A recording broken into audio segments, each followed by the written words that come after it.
자, 그러면 2019년 경찰 1차 한국사 해설 강의를 시작했습니다. 일단 전체적으로요. 이번에 시험은 난이도는 어, 전체적인 총평을 하면 난이도는 중하에 포함되지 않을까 이렇게 됩니다. 그래서 경찰 기출 문제에서 여러 가지 2009년부터 해서 지금까지 문제의 난이도를 보면 이번 시험이 가장 쉬웠던 것 같아요. 그래서 주식으로 비유하면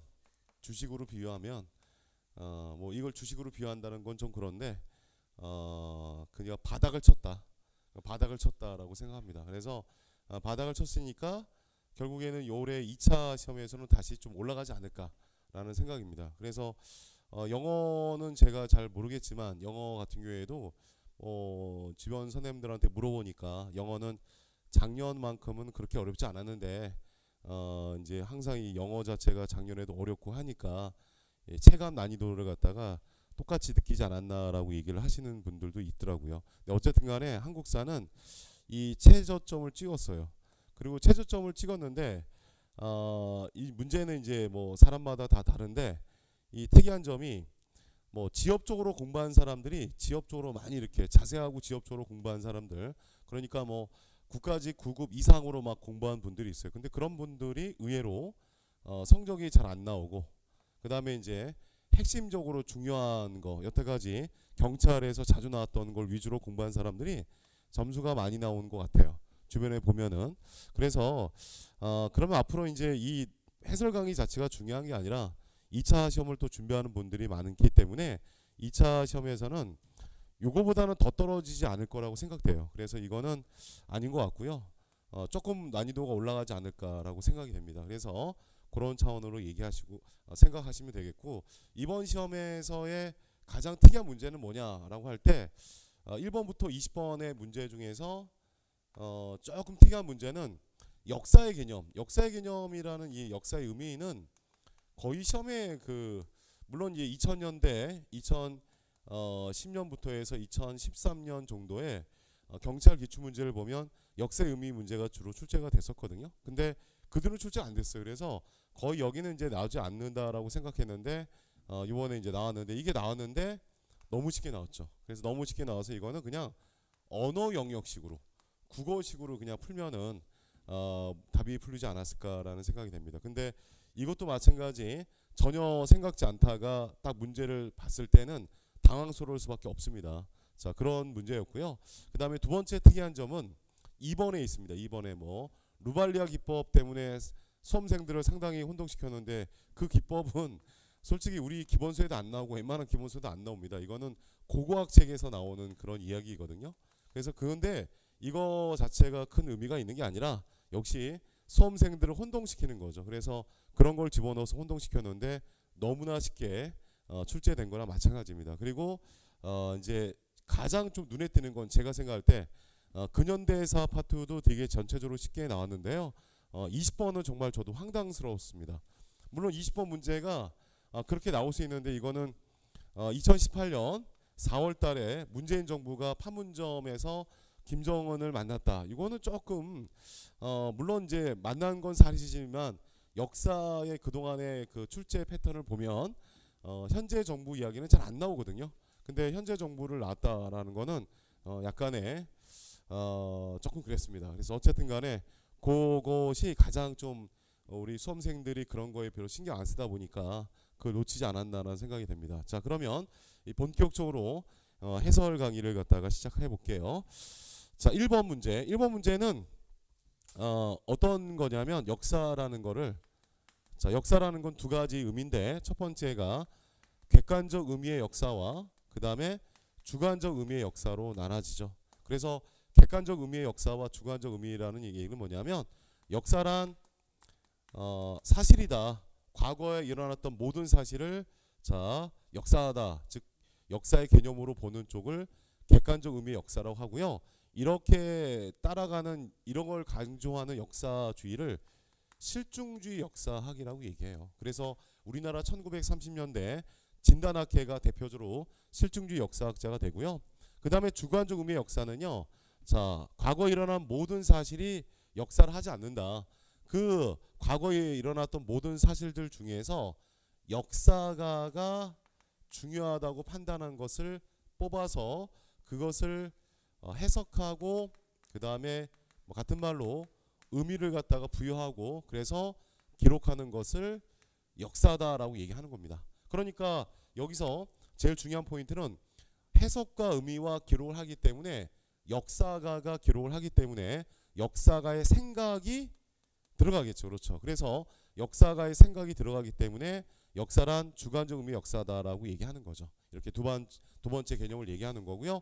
이렇게 생각하는 역사주의를 우리는 뭐라고 그러냐면 바로 상대주의 역사관 이렇게 얘기도 되죠. 그렇죠. 상대주의 역사관이라 하는데 뭐 대표적인 사람이 이제 크로체하고 E.H. 카라는 사람으로 나눠지는데요. 이거는 요 두 가지 개념만 기억하시면 문제를 쉽게 접근할 수 있어요. 그래서 1번 같은 경우에는 역사가와 역사적 사실은 상호 불가분의 관계라고 돼 있고요. 그 다음에 뭐 쭉 읽다 보면 이는 자 거기 현재와 과거의 끊임없는 대화라고 돼 있죠. 그게 이거죠. 현재와 과거의 끊임없는 대화라는 거는 역사가 끊임없이 생각하고 해석하고 그 다음에 의미를 부여하는 거니까 그 박스 칸의 역사의 개념은 주관적 의미의 역사를 얘기하는 겁니다. 그러면 틀린 걸 찾아보면 답이 1번이 되겠죠. 실중주의 역사학이니까. 그래서 1번의 답은 1번이고요. 거기 2번하고 3번, 4번은 다 주관적 의미의 역사인데 조심해야 될 거는 E.H. 카라는 사람은 영국의 역사학자인데요. 요 주관적 의미의 역사를 대표적으로 얘기한 사람이고 역사란 과거와 현재의 끊임없는 대화를 얘기했던 사람이 요 사람입니다. 그래서 요거 기억하시면 될 것 같고요. 그 다음에 이제 2번 문제. 자, 논란이 됐던 2번 문제는 이거는 이제 핵심 포인트가 이거예요. 제가 이제 저는 항상 기본서 수업이라든지 요즘에 들어와서 계속적으로 뭐 찌끼트 강의든 뭐든 간에 동영도 마찬가지. 제가 동영도 이제 김재규에 해서 되게 쉽게 출제를 많이 했는데 저는 이제 생각이 어차피 한국사라는 거는 한검적으로 바뀐다는 건 이미 발표가 됐고요. 그 전부터 확정된 거나 마찬가지였기 때문에 한검정이라는 건 난이도가 엄청 떨어져요. 그러니까 지금의 고등학교 3학년 절대평가 수능 그런 입장이니까 이거렇게 내부적인 방침과 얼마 전에 발표됐지만 그러면 당연히 한국사는 당연히 난이도를 갖다 떨어질 수밖에 없어요. 그래서 저는 그런 쪽에 맞췄는데 이거에 대해서 약간 이제 걱정하는 분들도 사실 있었습니다. 근데 그냥 강사들 우리 같은 선생님들이 수험생들이 인생에 달린 문제를 두고 아이 뭐 장난치면서 이거는 뭐 난이도 떨어질 거예요. 뭐 이렇게 얘기 안 하죠. 다 생각하면서 얘기하는 건데 약간의 이제 약간 그 부분에 대해서 너무 좀 심각하게 생각하신 것 같아요. 그래서 이 제가 왜 이 얘기하냐면 이번 문제도 마찬가지예요.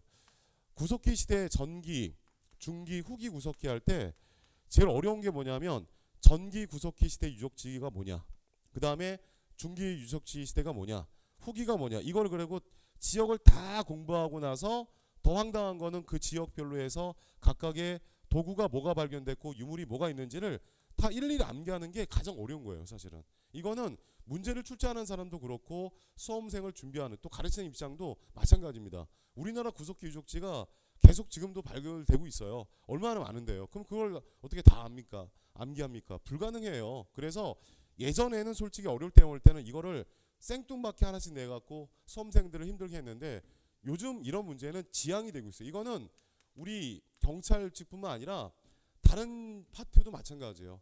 요즘에 국가직 구급이라든지 이런 문제에 보면 이런 거 잘 안 나와요. 요즘에 옛날 버전이지. 그래서 저는 기본서 강의할 때도 누누이 얘기했지만 여기 파트 구석기 시대는 석기를 다듬는 수법에 따라서 전기, 중기, 후기로 구분하는 거다라고 얘기하면서 그러면 전기, 중기, 후기에서 뭐 몇 가지의 유적지는 기억해야 되겠지만 중요한 건 구석기라는 건 도구니까 각각의 석기를 다듬는 수법에 따라서 도구를 만들었으니까 도구의 대표적인 종류가 뭔지를 기억하라고 제가 엄청 강조했거든요. 그래서 주먹도끼가 있고요. 주먹도끼 있고 그 다음에 후기 때 가장 대표적인 거는 승배찌르기라고 얘기했죠. 그럼 승배찌르기 하나만 기억하면 되는데 승배라는 게 이거잖아요. 이렇게 도구가 이렇게 있으면 이렇게 튀어나와서 요거를 갖다가 나무 같은 데 꽂을 수 있는 이런 부분을 승배라고 얘기하는 거죠. 그리고 이건 찌르개가 되는 거잖아요. 그러니까 이것만 정확하게 기본을 알고 있으면 저 문제는 쉽게 접근할 수 있다는 거죠.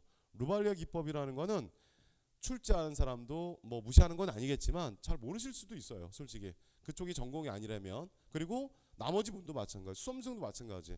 이런 기법을 경찰직에서 출제가 된 적이 있을까요? 한 번도 없습니다. 알겠죠? 2009년부터 해서. 그러니까 그거 하나 나왔다고 해서 이거를 되게 중요하다라고 생각하시면 안 됩니다. 알겠지? 중요한 포인트는 승배고 주먹도끼라는 게 중요한 포인트라는 거죠. 그래서 2번은 답이 그래서 3번이 되는 겁니다. 알겠죠? 그래서 승배 찌르기에는 후기 구속기를 대표하는 것이다 라고 얘기하는 거죠. 나머지는 그대로 그냥 읽어주시면 답이 되는 거고 해설이 잘 돼 있으니까 참고하시면 됩니다. 그 다음에 이제 3번 문제는 이것도 제가 이제 치키특강 할 때 고조선은 한번 나올 만하다.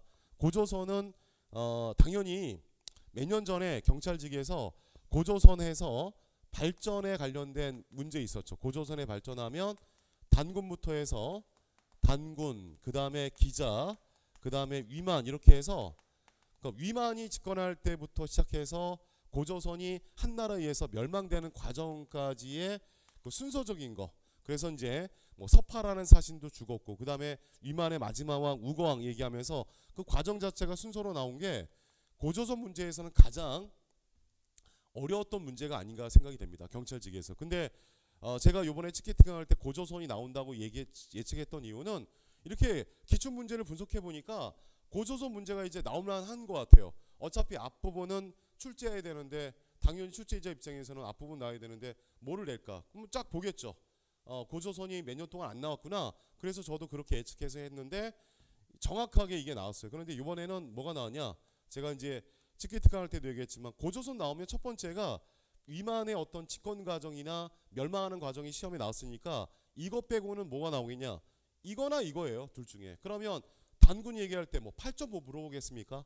아니면 뭐 단군 이야기 물어보겠습니까? 그게 아니라 단군에 대한 기록을 물어보겠죠. 그래서 관자가 나오는 거죠. 관자라는 중국 역사책이 고조선을 첫 번째 언급하는 그런 이제 기록이 되고요. 그 다음에 단군 이야기를 기록하는 우리나라 최초의 역사책은 삼국유사가 되겠지. 그렇지. 이런 거는 기본적으로 기억을 하셔야 되겠고 그 다음에 거기 보면은 수험생들이 이제 가장 좀 어려워했던 게 뭐냐면 기자 동네사를 물어보는데 이것도 정확하게 우리 기본서에도 나와 있어요. 기자라는 사람은 자 고조선의 중간에 왕이 됐다라는 게 자 뭐 예전에 이제 주장했던 인데 현재는 기자에 대해서 인정을 하지 않아요. 역사학자는 인정하지 않는데 중요한 거는 조선이라는 나라는 당시 기자를 갖다 엄청나게 중시 여겼어요. 왜 기자를 갖다 중시 여겼냐면 조선이라는 나라는 무슨 나라입니까? 성리학의 나라고 유학의 나라. 그러니까 뭐 물론 성리학이 유학은 아니죠. 이거는 우리가 보통 친유학이라고 얘기하는데 좀 차이가 있지만 기본 맥락은 다 유학입니다. 그래서 역대 왕조 중에서 조선이 가장 아주 정치, 경제, 사회, 문화에서 유학을 갖다가 딱 통치명과 문화까지 적용시킨 나라는 조선입니다. 그런데 이 유학의 가장 기초가 뭡니까? 도덕이죠. 예의범절 이런 것을 한반도에 첫 번째로 전파해 준 사람이 기자라는 거죠. 그러니까 조선의 사대부는 기자를 중시할 수밖에 없죠. 그래서 그 증거가 뭐냐?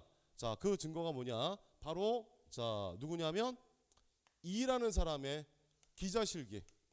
이런 책이 16세기 때 있었잖아요. 기자실기.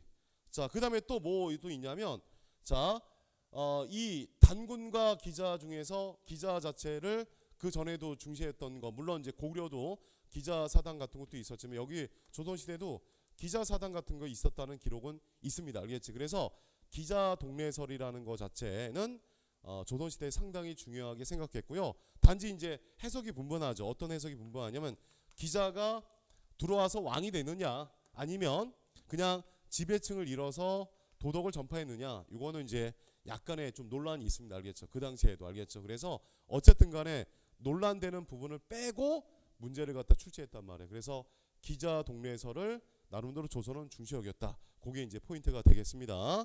자, 그래서 3번의 기역, 리은, 디귿은 다 맞는 거고요. 디귿은 뭐 일반적인 얘기고요.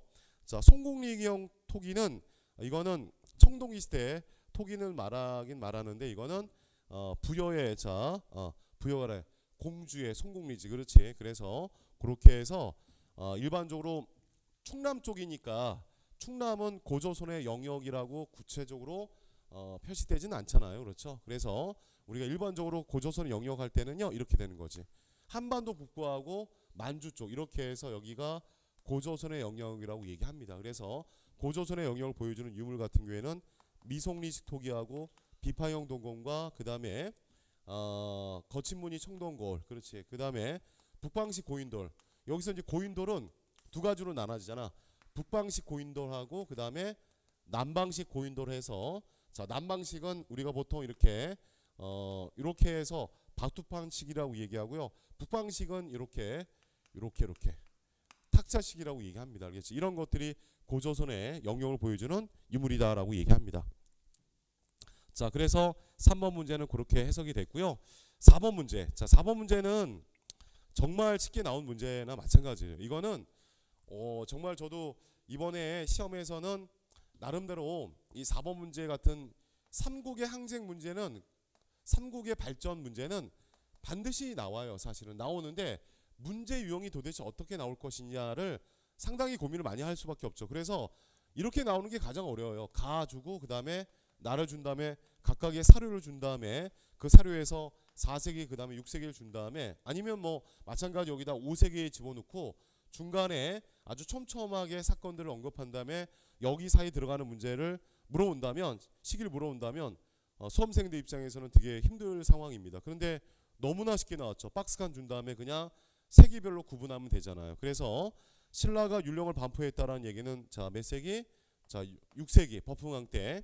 그 다음에 고구려가 부여를 점령 후에 자 복속했다는 거는 장수왕 때가 아니라 5세기인데 자 문자 명왕 때지. 문자 명왕 때. 그래서 최대 영토를 말하는 겁니다. 최대 영토. 자 그 다음에 바로 이어서 고구 원왕이 평양성에서 사망한 거는 4세기 근초고왕에 공격받아서 돌아가셨고요. 백제가 동진의 승려 마라난타를 통해서 불교를 수용했다. 이거는 4세기 때 마찬가지. 자 근초고왕 때 침류왕이구나. 침류왕 때 동진이라는 나라에서 불교를 받아들였죠. 그렇죠. 그러면 요때 4세기니까 혼동이 될 수 있지만 여기는 근초고왕이죠. 근초고왕이 고구 원왕을 전사시켰으니까 그러니까 이게 먼저고 이게 나중이라는 걸 알 수 있죠. 그 다음에 이사부 장군이 바로 6세기지만 지증왕 버풍왕보다는 먼저 앞서겠지. 그 다음에 눌치웅과 비유왕은 나제 동맹이니까 나제 동맹이라는 거는 장수왕이 남하 정책의 움직임에 대처하고는 차원에서 5세기 이렇게 되는 거죠. 그렇죠. 그러면은 5세기지만 요게 먼저가 되겠지. 그렇지. 왜냐면 이때는 문자명왕이고 이때는 5세기 장수왕 때니까. 그래서 답이 2번이 되는 겁니다.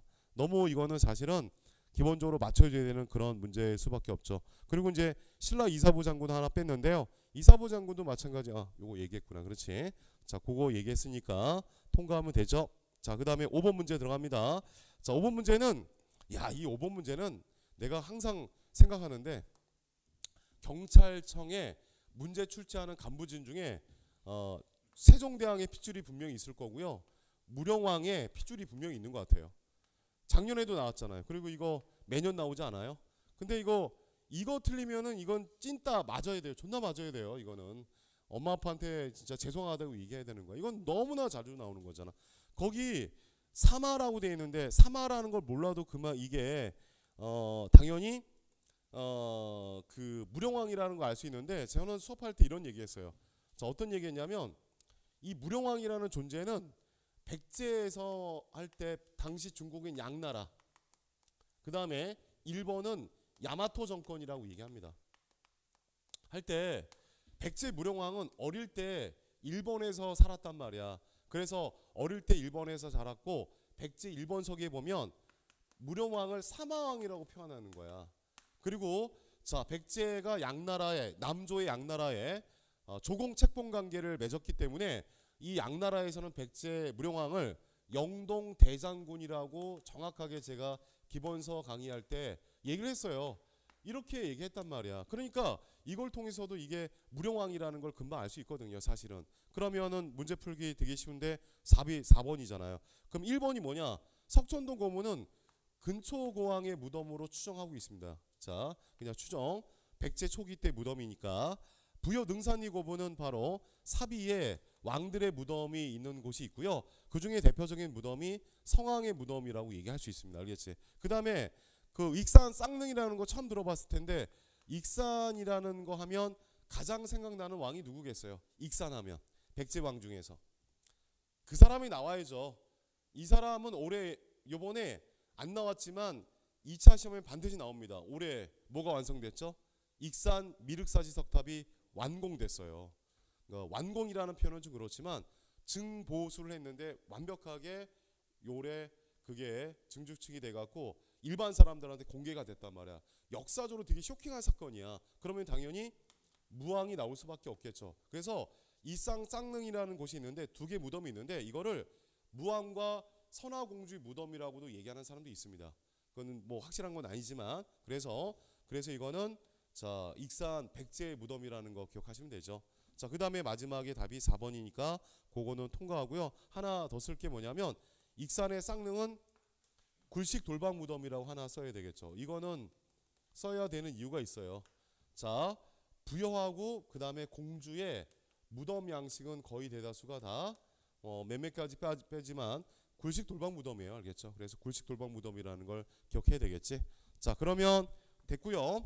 그 다음에 이제 6번 들어가 볼게요. 6번. 자 6번은 자 거기 그 금간가야인데 올해 제가 이제 찍기특강하면서도 가야가 한번 나오지 않을까라고 했는데 그거는 제가 수업할 땐 얘기하지 않았거든요. 근데 어쨌든 간에 가야는 나올만 했었어요. 왜냐하면 한동안 안 나왔으니까. 그래서 가야는 충분히 나오지 않을까. 수험생 입장이라면 아마 생각했었을 거야. 근데 가야가 나올 때 제 입장에서도 그래요. 가야가 조금 어려운 파트가 뭐냐면 지역이 나오면 좀 어려워요. 왜 그러냐면 가야가 6가야가 하나가 됐잖아. 6가야가 뭉쳐서 자 연맹체 국가가 됐단 말이야. 자 연맹체 국가가 됐단 말이야. 그래서 6가야가 원래 지역이 나눠져 있단 말이야. 그런데 우리 지도에서는 어디로 보냐면 자 지금의 이렇게 우리가 그냥 지도하면 이렇게 아 여기구나 라고 하는데 정확하게 안 다가와요. 여기는 행정상 지금이 어디냐 경상남도가 되는 거야. 경상남도. 경상남도에서 대표적인 지역이 어딜까요? 이걸 자세히하면 뭐 진주가 있고요. 그 다음에 여기가 김해가 있고요. 대구까지는 올라가지 않습니다. 대구가 들어가는 거는 그거는 이제 신라 쪽 영역이니까. 그 다음에 뭐 위로 올라가면은 뭐 합천도 합천 행사할 때 합천 알죠, 그렇죠? 그 다음에 뭐 고령, 자 이렇게 되는 거야. 그러니까 또 웃긴 건 뭐냐면 요 진주 다음이 바로 옆으로 진주 옆으로 가면 뭐냐면 우리가 이제 전라도 지역이 나오거든요. 그래서 우리가 뭐 하동, 경남 하동이라고 하면은 하동 옆에가 섬진강이 흐르기 때문에 자 좀 가다 보면 남원이 나온단 말이에요. 그러니까 전라도하고 경상남도의 경계선까지 이 가야 자체가 세력을 갖다 펼치고 있었단 말이야. 그래서 이런 것까지 좀 생각하면서 공부를 좀 하지는 않을 거야. 대부분 여기가 공부할 때 두 가지 얘기하잖아. 뭐 금간가야, 대가야 해서 초기 때는 금간가의 주도권을 잡고 있다가 대가로 넘어갔다. 그 이유가 5세기, 4세기 말 때 강규동의 군대가 신라의 침범 왜구로 격퇴하는 차원에서 이쪽 지역을 습격했다. 근데 이거는 이번에 그렇게 안 나왔잖아요. 당연히 이거는 너무 기본적으로 나오니까 안 나온 거야. 그래서 해석을 해보면 낙동강 동쪽의 진안 지역. 자 이게 이제 여기서 틀리면 안 되죠. 여기는 과거의 변안 지역이잖아. 지금 여기 썼던 부분이 다 변안이지. 그러면 진안은 어딜까? 여기잖아. 신라가 바로 진안에서 나와서 진안 지역. 자 진안 지역에서 신라가 나왔다는 얘기는 조심해야 될 게 진안 지역이 이렇게 있으면 중간에 사로국이라는 나라가 생기는 거야. 그 사로국이 바로 나중에 신라가 되는데 이 신라가 이 진안 지역을 다 먹으면서 고대 국가로 성장하는 거죠. 그러니까 이런 거를 놓치면 안 되죠. 그래서 1번은 정확하게 그게 틀린 거고 자 2번이 답인데 낙랑군 등과 원거리 교육을 통해서 중개목을 해왔다. 이게 왜 그러냐? 이거야. 변안과 여기 지역 자체 변안. 자 변안 지역 자체는 과거에 뭡니까? 철을 많이 생산하는 지역이잖아. 그럼 철을 많이 생산하려면 당연히 이거를 갖다가 낙랑과 그 다음에 자 일본에 수출을 했는데 이거를 변안 때만 생각하는 분도 있는데요. 조심해야 될 게 있어요. 자 철을 많이 생산한다는 건 여긴 철강석이 많다는 거잖아. 그러고 더 중요한 거는 이거를 수출하려면 내륙 지역이 되겠습니까? 해안 지역이 되겠어요. 해안 지역이겠지. 해안 지역의 김해라는 곳이 금강가의 중심지니까 여기를 통해서 바로 바다를 통해서 역시 이렇게 수출하는데 수험생 입장에서는 일본을 수출하는 건 이해가 되는데 낭낭은 없어지지 않았나요? 아니죠. 낭낭은 언제 없어졌냐? 낭낭은 언제 없어졌냐? 4세기 초에 없어졌잖아. 미천왕 때. 그럼 그전에는 낭낭이 있었으니까 금강가야가 낭낭과 교류는 했겠지. 그렇지. 그래서 정확하게 답이 자 2번이 되는 거야. 그러면 소백산맥 이남에서 이례적으로 비옥한 농경지대를 기반으로 성장했다. 이거는 소백산맥 이남이니까 소백산맥이 이렇게 태백산맥 있고 봐봐. 이렇게 태백산맥을 이렇게 있어요. 그럼 이렇게 소백산맥이잖아. 소백산맥 이남이 위쪽이니까 북쪽이겠지. 그래서 여기가 대가야 지역이잖아. 고령의 대가야. 그래서 그게 틀린 거야. 그 다음에 바로 4번이 좀 어려운 거죠. 4번이 이게 뭐예요? 포상 8국의 난을 계기로 신라를 축출하고 가연명의 맹주를 등재했다. 자, 처음 들어보죠. 처음 들어본 건 답이 아닙니다. 솔직히. 자, 그럼 되잖아. 르발리아 기법도 마찬가지 처음 들어보잖아. 답이 아니라니까. 그게 이상하게 법칙으로 적용된다니까. 이 포상 3국은요. 뭘 말하냐면 이렇게 써주면 돼요. 남해안 지역이라고 써놔. 그러니까 경상남도 남해안 지역의 지역 세력을 통합한 게 포상 8국이야. 이 나라가 실제로 금강가야를 침략했다는 기록은 있어요. 알겠지? 그래서 이거는 사실 좀 되게 어려웠을 거고요. 중요한 거는 정확한 것을 고르면 되는 거야. 처음 보는 거 있다고 해서 당황하지 말고. 알겠지? 어차피 이런 문제는 출제가 될 수 있으니까. 그래서 6번의 답은 2번입니다. 포상 8국. 자, 됐고요. 그 다음에 이제 7번 갑니다. 7번. 자, 7번은 이거는 여기서부터는 이제 좀 더 쉬워지고 있죠. 거기 다음 기록이 지적하는 당시의 사회상이라고 되어 있는데, 자, 사람은 상하가 있고 지위가 존비가 있어서, 자, 존비라는 거 그 존비가 아니라 존비입니다. 높고 낮음을 얘기합니다. 그에 따라 호칭이 같지 않고 의복도 다른 것이다. 그런데 풍속이 점차 경박해지고 백성들은 사치와 호화를 다투게 되어서 오직 외래물건을 진기함을 숭상하고 도리어 토삼을 비하했다. 신토부리를 별로 안 좋아한다는 거죠. 그리고 나서 신분에 따른 예의가 거의 무시되어 지경에 빠지고 풍속이 쇠퇴해서 없어진다. 그러니까 지금 뭘 얘기하냐면 한마디로 나라가 개판이라는 거지. 사치향락에 빠져있다. 우리나라 자동차는 이상한 자동차야. 외제차가 되게 좋아. 뭐 이런 식으로 얘기하는 그런 상황인데 이게 도대체 무슨 시대입니까? 라고 하면 일단은 시기가 잘 생각이 안 나면 선지를 보면 돼. 선지. 딱 선지 보니까 호종 나와 있고 그 다음에 평민 나와 있고 진대법 나와 있고 그 다음에 국제무역 독점하는 일부 해상 세력 장보건에. 그러면 이거는 고대시대인데 고대시대 때 사치향락에 빠져있던 기본서에 나오는 정확한 왕은 하나의 흥덕왕. 흥덕왕 때 신라 하대 때 사치 금지령을 내렸었잖아요. 그러면 이거는 신라 중대냐 하대냐. 이것도 제가 문제 출제된다고 얘기했었는데 기억 안 나요 혹시? 이것도 출제된다고 했거든. 왜냐하면 통일신라가 이번에 나올 수 있다. 발해도 나올 수 있다. 한동안 안 나왔기 때문에. 그런데 신라가 나온다면 신라 중대와 하대를 구분하는 거다. 그런데 이거는 신라 하대를 얘기하니까 답이 4번 장보고의 난을 얘기하는 겁니다. 그래서 흥덕왕 때 사치 금지령을 얘기하는 거고요. 1번은 요거는 자영농이 성장했다는 말이 틀렸죠. 자영농의 몰락이 되겠지. 신라하대 때는. 그 다음에 2번 같은 경우에는 거기 평민의 생활이 어떻게 향상돼. 신라하대 때 백성들 똥구녕 찢어질 텐데. 그 다음에 3번은 진대법은 고구려잖아. 그래서 답이 4번입니다. 알겠죠? 너무나 쉽죠 저거는. 그 다음에 8번도 고려시대 과거제도. 너무 쉽죠. 이거는 맞아야 돼요 틀리면. 틀리게 서술한 거 틀린 거 찾아볼까? 무가는 음서보다는 과거심을 통해 선발 예행병할 무가가 실시된 적이 없잖아요 고려시대는. 그러니까 이거는 그냥 처먹으라 점수 아니야.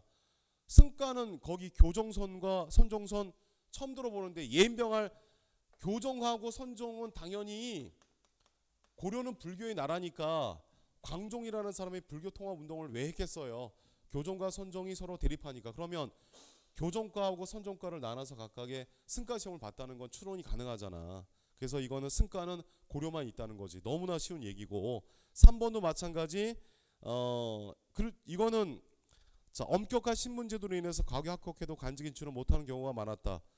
이렇게 이제 생각할 수 있어요.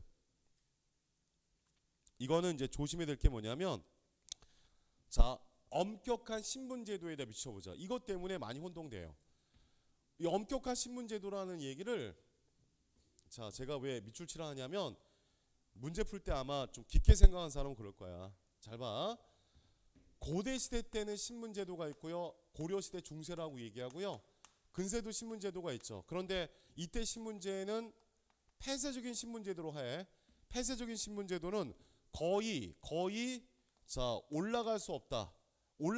거의라는 말도 아니고 그냥 올라가지 못해. 떨어지는 경우는 있어. 그러니까 폐쇄적인 신분제도인데 고려 시대부터는 우리가 신분제를 개방적 신분제를 하는 거야. 개방적 신분제라는 건 계층 간의 이동이 가능하다는 거거든.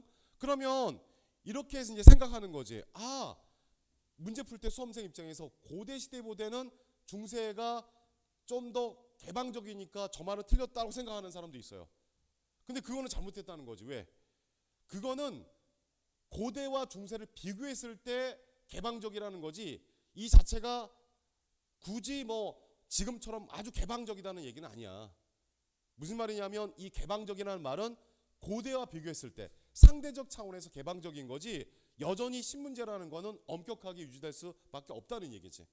그러니까 이거를 갖다가 순간적으로 잘못 생각해서 이거 틀린 거 아니야 라고 생각할 수 있다는 거지. 근데 솔직히 이거를 혼동이 되더라도 1번은 정확하게 아니잖아. 그러니까 제가 얘기하고 싶은 거는 1번이 정확한 답인데 3번을 두고 신경 쓸 필요 없다는 얘기야.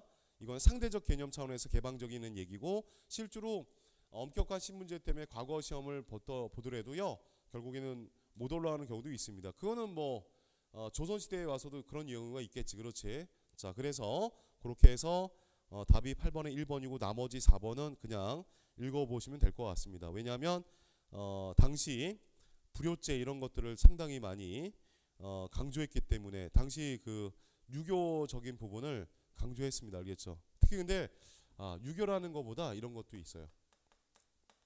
자, 불교에서 써봐. 불교에서 효를 강조한다는 거, 요거 조심하세요. 알겠지? 불교에서도 효를 강조해. 이게 왜 효를 강조하고, 우리가 효하면 유교라고 생각하잖아. 근데 그렇지 않고요. 우리나라 불교는요 토차가 됐어. 그래서 이 토차가 돼서 있잖아. 약간의 그 효도 강조하는 측면이 있다는 거 알겠지? 불교에서. 자, 그래서 이런 것 때문에 형벌 이런 부분에서 효 이런 불효죄라든지 아니면 충효 부분에 대해서 약간 문제, 국가의 반역죄 같은 거에 문제 일으키면 처벌을 많이 합니다. 그런 차원에서 생각하시면 돼요. 그 다음에 이제 9번 들어갑니다. 9번은 이건 틀린 사람 또 맞아야 되죠. 왜 맞아야 되냐? 9번은 이거는 솔직히 기출로 정말 많이 나왔잖아요. 이거 경찰 기출에 나오잖아요. 호복을 입고 그 다음에 생각하다가 앉아있다가 나는 뭐냐 뭐 하면서 이제 그래서 없애달라. 공민왕이잖아.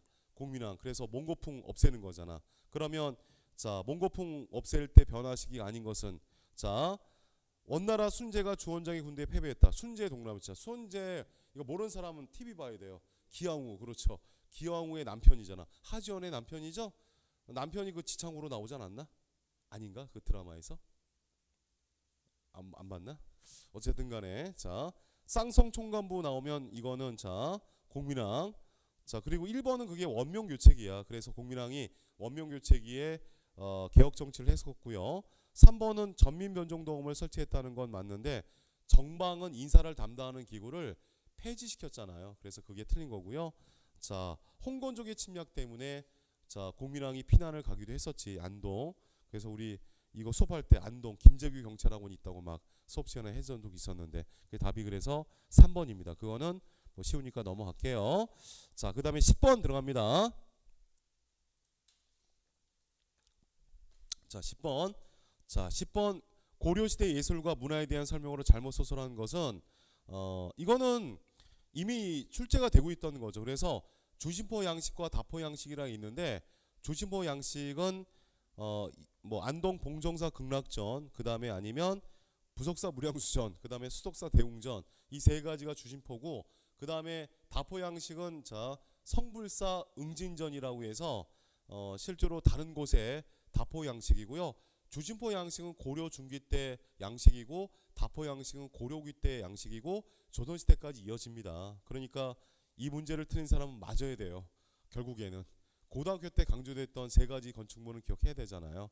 그리고 2번은 이거는 2번은 그냥 읽어도 그냥 이거겠구나라고 생각했고, 그 다음에 3번 무신집권기 때는 폐가 문학과 가전체 문학이 유행했다는 거. 왜? 당연히 귀족들이 몰락하다 보니까 약간의 이런 폐가 문학, 입으로 전해지는 이야기, 뭐 이런 식의 술, 또 술 여자랜다. 자, 여자는 아니고요. 술, 그 다음에 이제 자연, 그런 식의 문학들이 많이 나오는 거죠. 자, 그리고 이제 바로 신진사대부의 경기체가가 등장하기도 하는 시기가 고려 후기가 되는 거 아닙니까? 자, 그 다음에 4번은 통일신라 말부터 해서 고려 초의 불상은 거대하고 향토적인 색채의 불상이 많이 등장하는데, 그거는 호족들의 취향을 반영하는 불상들이에요. 그래서 거기 관천사, 논산 관족사, 석조 미륵보살 입상 18비토 높이라고 얘기했었잖아요. 그래서 거대 불상이 그 세 가지가 가장 대표적인 겁니다. 알겠죠? 그래서 10번의 답은 1번이 됩니다. 자, 그러면 잠깐 졌다가 이어서 합시다. 힘들잖아 이게. 자, 그러면 11번부터 해설 강의를 또 시작할게요.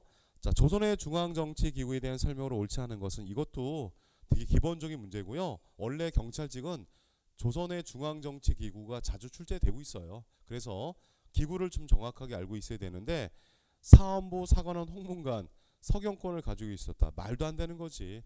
우리가 보통 사헌부, 사관원은 합쳐서 그 대간이라 하잖아요. 대간. 우리가 같은 말로 양사라 하는데 사자가 2개 들어간다고 해서 양사라 하는데요. 여기에는 바로 왕권을 견제할 수 있는 권한이 있어요. 이 기구가. 그 기구가 권한이 뭐냐? 서경권이 있고요. 그 다음에 간쟁권이 있고요. 그 다음에 봉박권이 있어요. 그래서 세 가지 권한이 있는데, 왕의 명령을 거부할 수 있고요. 그 다음에 이거는 비판할 수 있고요. 이거는 왕의 인사권을 제한할 수 있다는 거죠. 그래서 이게 왕권 견제니까 11번의 답은 1번이 됩니다. 그리고 2번과 3번과 4번은 다 맞는 건데, 예문관이 국왕의 교지 작성이라는 거는 조금 기억하시는 게 좋겠죠. 자, 그 다음에 12번 가면 이것도 너무 쉬운 거죠. 붕당 정치 시작을 얘기하는 거잖아. 이조 전랑이 나오니까 붕당 정치인데, 인사를 담당하는 관직인데요. 우리가 보통 살인파들이 16세기 때 사화의 피해 있음에도 불구하고 권력을 잡았고, 그 다음에 바로 선조 때 들어와서 동인과 서인으로 구분하게 되죠. 그래서 이게 붕당 정치 시작인데요. 이 동인은 바로 김효원 쪽 세력을 말하고요. 그 다음에 서인은 심의겸이라는 사람의 세력을 말하는데, 즉 심의겸을 따르는 살인파, 김효원을 따르는 살인파를 말하는데, 이 두 세력이 왜 나눠졌냐? 2가지가 있죠. 척신정치, 외척의 도움을 통해서 정치하는 거. 그래서 척신정치를 없애자고 주장하는 게 동인이고, 이거는 유지하자. 그 다음에 이렇게 척신정치 때문에 대립하다가 이조 전랑이라는 관직을 두고, 인사를 담당하는 관직을 두고, 이거를 갖다가 서로 차지하려고 하다가 붕당 정치가 시작됐다고 얘기하는 겁니다. 그렇게 따지면은 여기서 이제 옳은 걸 찾아야 되는데, 일단은 기억 자체는 바로 김효원이니까 김효원 세력은 기억은 동인이니까 요거 1번은 이이와 성원은 이쪽이죠. 서인. 이이와 성원은 이렇게 서인인데, 이쪽이 노론이 되는 거고요. 성원 쪽이 소론이 되는 겁니다. 나중에는. 그 다음에 니은에서 정의롭의 모원 사건을 일으켜서 기축옥사가 발생했다. 니은에서 서인에서 정의롭의 모원 사건이 아니라, 원래 정여립은 서인 출신의 사람이었다가 동인으로 가담해서 여기서 정의롭의 모원 사건이 일어나게 되는 거죠. 그래서 틀렸고, 임진왜란 시기에 의병 활동을 많이 했던 세력은요, 바로 동인에서도 남인과 북인으로 나눠졌을 때, 이때 나눠지는 계기는 뭐죠? 남인과 북인으로 나눠졌을 때 정철의 건조의 상소, 정철의 건조의 상소를 계기로 해서 이 사람을 갖다가 서인인데, 이 사람을 갖다가 온건하게 처벌하자, 바로 남인 강경하게 처벌하자라고 하는 게 북인인데요. 결국에는 당시 북인들이 의병 활동을 주력했던 사람들입니다. 그리고 4번 기억은 정철의 처벌 문제로 둘러싸고 온건파 강경파니까 알겠지. 그래서 답이 4번이 되는 겁니다. 이거는 일반적인 문제예요. 너무 쉬운 문제예요. 사실은 좀 공부하면 다 나오는 그런 문제죠. 자, 그래서 그거 하나 체크하면 되겠고 13번 역시 아까 얘기했던 자, 이 경찰청은 세종대왕을 정말 좋아하는 그런 패턴 같아요. 그래서 이거는 이 역서라고 하니까 이거 뭐죠? 칠정산이 되겠죠. 역법 달력이니까. 그래서 칠정산 할 때 왕은 세종대왕이니까 세종대왕 할 때 최운독 장군이 키워드인데 중요한 거 거기 파저강 때문에 이 파저강이 뭐야? 파저강은 수험생 입장에서는 어려울 수밖에 없지. 이 파저강을 어떻게 알아? 옛날 기록에는 그 파저강이라고 얘기했는데 그게 어디냐면 여기에요. 이렇게 한반도 이렇게 그리면 여기가 이렇게 해서 여기가 압록강이 흐르잖아요. 여기 두만강 이렇게 있잖아요. 그러면 이렇게 했을 때 압록강 쪽에 위쪽에 흐르는 강이 이렇게 있어 이렇게 흐르는 강 이렇게 흐르는 강. 요게 동가강이야. 이 동가강이 바로 고구려의 첫 번째 수도 졸번이란 말이에요. 그래서 요 졸번 지역 그러니까 사실 그 동가강이라는 걸 몰라도 되고 키워드는 최운독 장군이 여기에 여진족을 토벌해서 4군을 세웠고 그 다음에 육진할 때 김종서 장군이잖아. 알겠지? 그렇게 되는 거잖아. 그래서 이거는 답이 결국에 1번이 되는 거야. 그 다음에 2번은 이 시에는 세조 때 세조의 수양대군의 반기를 들어서 난을 갖다 일으켰잖아. 이걸 계기로 유황소가 없어졌죠. 그 다음에 3번은 자 관수관급제는 조선의 성종 때 그리고 양인계병제를 처음 실시했다. 양인계병제를 처음 실시하는 왕이 누군지 아세요? 태종 이방원 알겠지? 그래서 이거는 사실 모르는 경우도 있을 거야. 그냥 일반적으로 태조 이성계 때부터 이렇게 시작되지 않았냐고 생각할 텐데 이거는 좀 혼동시키는 건데요. 양인계병제는 양인이면 모두 다 병사의 의무를 진다는 겁니다. 알겠지? 그래서 근데 이렇게 생각하면 돼. 사병을 모두 혁파한다는 걸 딱 키워드로 삼아서 생각하시면 되죠. 자, 그래서 13번의 답은 1번이고요. 그 다음에 14번에 이기구 이것도 정말 많이 나온 사료죠. 기출에서 기구 비변사잖아. 비변사. 딱 보면 비변사라는 걸 어떻게 알 수 있나요? 세 번째 줄에 변방을 담당하는 것 그게 비변사야.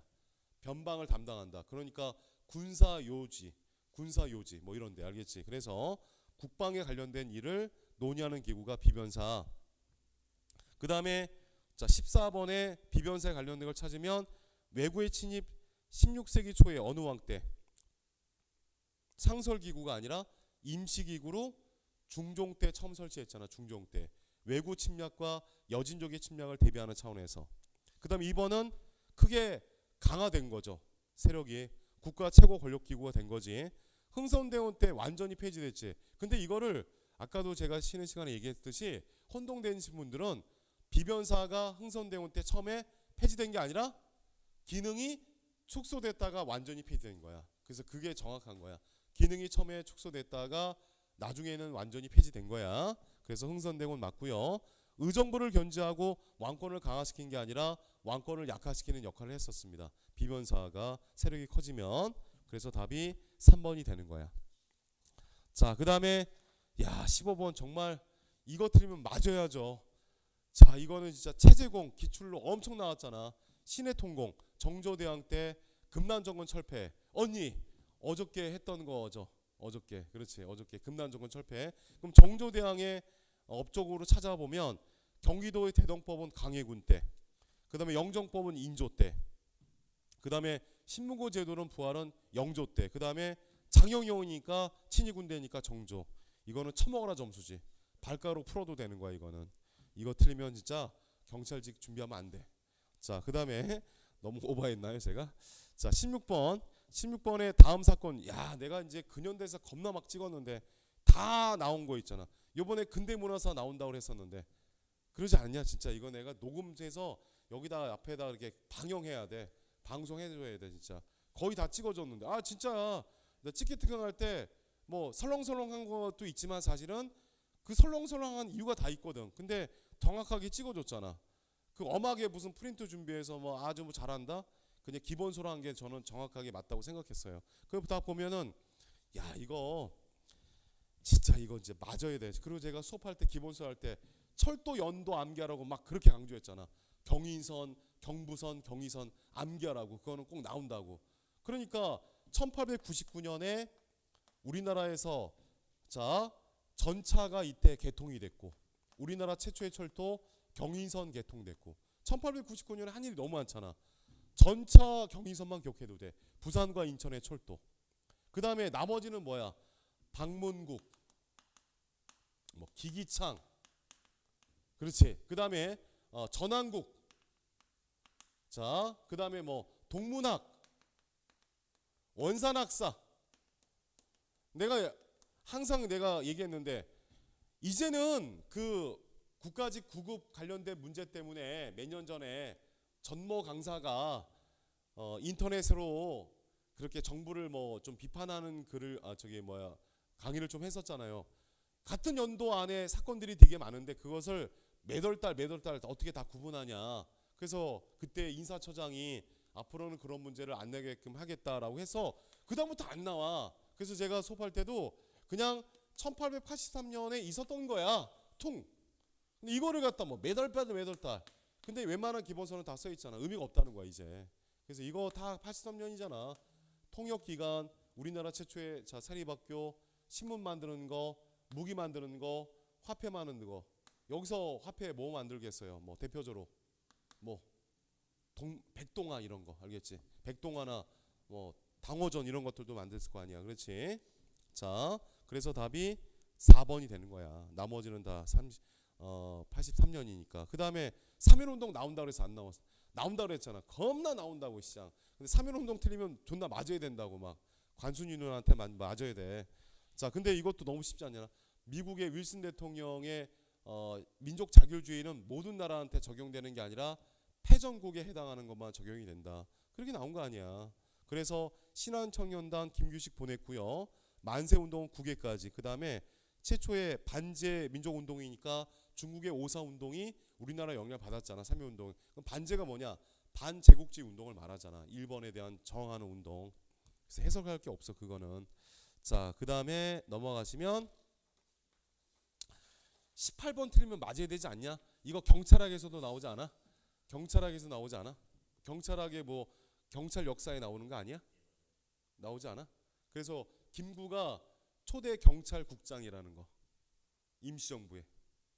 그 경무총장이 경무국장이 경찰청장인데 임시정부에. 몰랐어? 그 경찰학이 안 나와? 나오지. 그렇지. 어떻게 맞춰? 어? 응? 아, 그런지 뭐 그렇게 해도 풀어도 돼. 1, 2, 4가 아니기 때문에 그러니까 애매모호한 게 답으로 골라도 되는데 저는 이건 이제 해설 쓰면서 경찰학에서도 나오니까 맞히지 않을까. 근데 이거는 솔직히 나도 또 아까 처음에 강의 찍을 때 20번하고 그런 맥락이야. 이게 굳이 왜 이게 나올까? 자, 어쨌든 간에 경찰청에서 이번에 많은 노력을 하는 것 같아요. 자, 문제에서. 자, 시대의 조류에 맞게끔. 자, 거기 18번에 1번은 이승만은 맞는데 이동휘. 그 다음에 조선혁명군은 바로 임시정부 상관없잖아요. 이 조선혁명군은 조선혁명당이 만든 부대가 조선혁명군이고요. 양세봉이라는 사람이 만들었고 1931년부터 해서 33년까지 활동했던 만주에서 활동했던 무장단체잖아. 그러니까 전혀 상관없는 거죠. 자, 그 다음에 그리고 시기도 달랐잖아. 중일전쟁을 일으키자. 만주사변이라고 써야지. 만주사변. 그 다음에 조국강복회는 좀 특이했어요. 이거는 제가 조국강복회는 안 나온다고 했거든요. 근데 혹시 모르니까 하나 기억하자. 민족유일당으로. 조국강복회는 이게 그동안의 경찰적에서 잘 안 나왔어요. 사회주의 쪽의 단체니까. 그런데 요즘에 사회적 분위기가 사회주의 이런 부분도 많이 좀 뭐 역사에서 도르고 있기 때문에 이게 뭐냐면 1930년대 이렇게 한중연합작전이라고 해서 한중연합작전해서 한국 독립군 그리고 자 조선혁명군이 만주사변 이후에 이미 이 두 부대가 그 전에 만들어졌는데 31년에 만주사변을 계기로 해서 한중연합작전이 전개되는 와중에 30년대 중반까지 활동하다가 이 부대들이 대부분 다 중국 본토, 자 관내 지역으로 이동합니다. 그러면 만주 지역에는 누가 남아있냐? 이 만주 지역에는요 사회주의자들이 나름대로 활동하고 있었어요. 중국인 사회주의자와 조선인 사회주의자 활동했는데 어떻게 활동했냐면 친일 지주나 일본인 지주에 대해서 농민들이 적극적으로 저항을 해야 된다는 차원에서 춘항 추수투쟁이라고 해서 소작료를 낮춰달라 운동을 전개했었어요. 그런데 이게 만주사변을 계기로 해서 사회주의 세력들이 안 되겠다, 무장단체를 만들자는 차원에서 동북인민혁명군이라는 군대를 만들어요. 그런데 이게 33년에 만들어지다가 이게 조직이 확대 개편하는데 그게 동북항일연군이 되는 거야.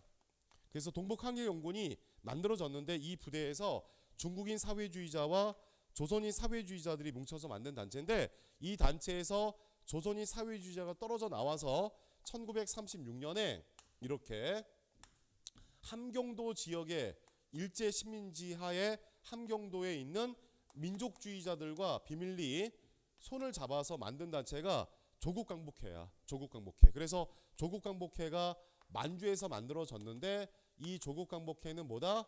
사회주의. 만주의 사회주의자와 국내 민족주의자들과 손을 합쳐서 만든 단체야. 그래서 이 단체가 어떤 투쟁을 했냐면 거기까지는 안 나왔는데 원래 기본선은 다 나왔잖아. 보천보 전투. 1937년에 보천보 전투라고 해서 조국강복회가 이 국내로 침투하는 작전을 전개할 때 국내 민족주의자들이 도움을 줬다는 거야. 근데 이게 보천보 전투가 안 나오는 그 이유가 뭐냐? 이 전투에서 김일성이 이제 참가를 했겠다.